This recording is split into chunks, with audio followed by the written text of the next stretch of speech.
মাত্র একটি ক্ষেপণাস্ত্র, আর তাতেই বদলে যেতে পারে পুরো অঞ্চলের শক্তির ভারসাম্য।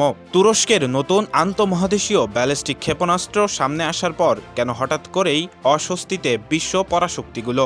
কেন এই একটি প্রদর্শনী ঘিরেই শুরু হয়েছে নতুন ভূ রাজনৈতিক আলোচনা?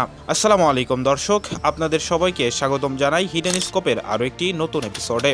আজকের ভিডিওতে আমরা আলোচনা করব তুরস্কের সেই নতুন আন্তঃমহাদেশীয় ব্যালিস্টিক ক্ষেপণাস্ত্র নিয়ে, যেটি সাম্প্রতিক সমরাস্ত্র প্রদর্শনীতে প্রকাশ্যে আসার পর থেকেই আন্তর্জাতিক অঙ্গনে ব্যাপক আলোচনার জন্ম দিয়েছে। দীর্ঘদিন ধরেই তুরস্ক নিজেদের প্রতিরক্ষা শিল্পকে সম্পূর্ণ স্বনির্ভর করার চেষ্টা চালিয়ে যাচ্ছে। ড্রোন প্রযুক্তি থেকে শুরু করে যুদ্ধজাহাজ, ফাইটার জেট এবং অত্যাধুনিক ক্ষেপণাস্ত্র, প্রতিটি ক্ষেত্রেই তারা দ্রুত অগ্রসর হচ্ছে।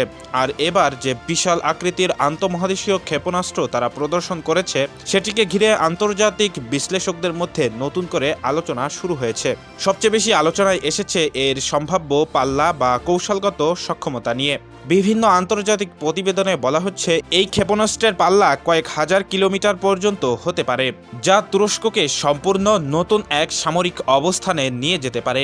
আর ঠিক এ কারণেই বিষয়টি এখন গভীরভাবে পর্যবেক্ষণ করছে আমেরিকা, রাশিয়া এবং ন্যাটোর বিভিন্ন শক্তিধর দেশ। অনেকেই মনে করছেন তুরস্ক এখন আর শুধুমাত্র পশ্চিমা সামরিক প্রযুক্তির উপরে নির্ভর করতে চাইছে না, বরং তারা এমন এক অবস্থানে পৌঁছাতে চায় যেখানে নিজেদের প্রযুক্তি দিয়েই আঞ্চলিক শক্তির ভারসাম্য পরিবর্তন করতে পারবে।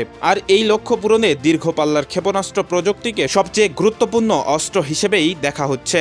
তুরস্কের এই প্রদর্শনী শুধু একটি সামরিক প্রযুক্তি উন্মোচন নয়, বরং এটি ছিল পুরো বিশ্বের উদ্দেশ্যে একটি শক্ত বার্তা। তারা এখন নতুন কৌশলগত যুদ্ধে প্রবেশ করেছে, আর ঠিক এ কারণেই বিষয়টি এখন আন্তর্জাতিক রাজনীতি ও সামরিক বিশ্লেষকদের অন্যতম আলোচিত ইস্যুতে পরিণত হয়েছে। ভিডিওটি সম্পর্কে আপনার মতামত অবশ্যই কমেন্টে জানাবেন। আর এ ধরনের গুরুত্বপূর্ণ ভূ রাজনৈতিক ও সামরিক বিশ্লেষণ ভিত্তিক ভিডিও পেতে চ্যানেলটি সাবস্ক্রাইব করে আমাদের সাথেই থাকুন। ধন্যবাদ।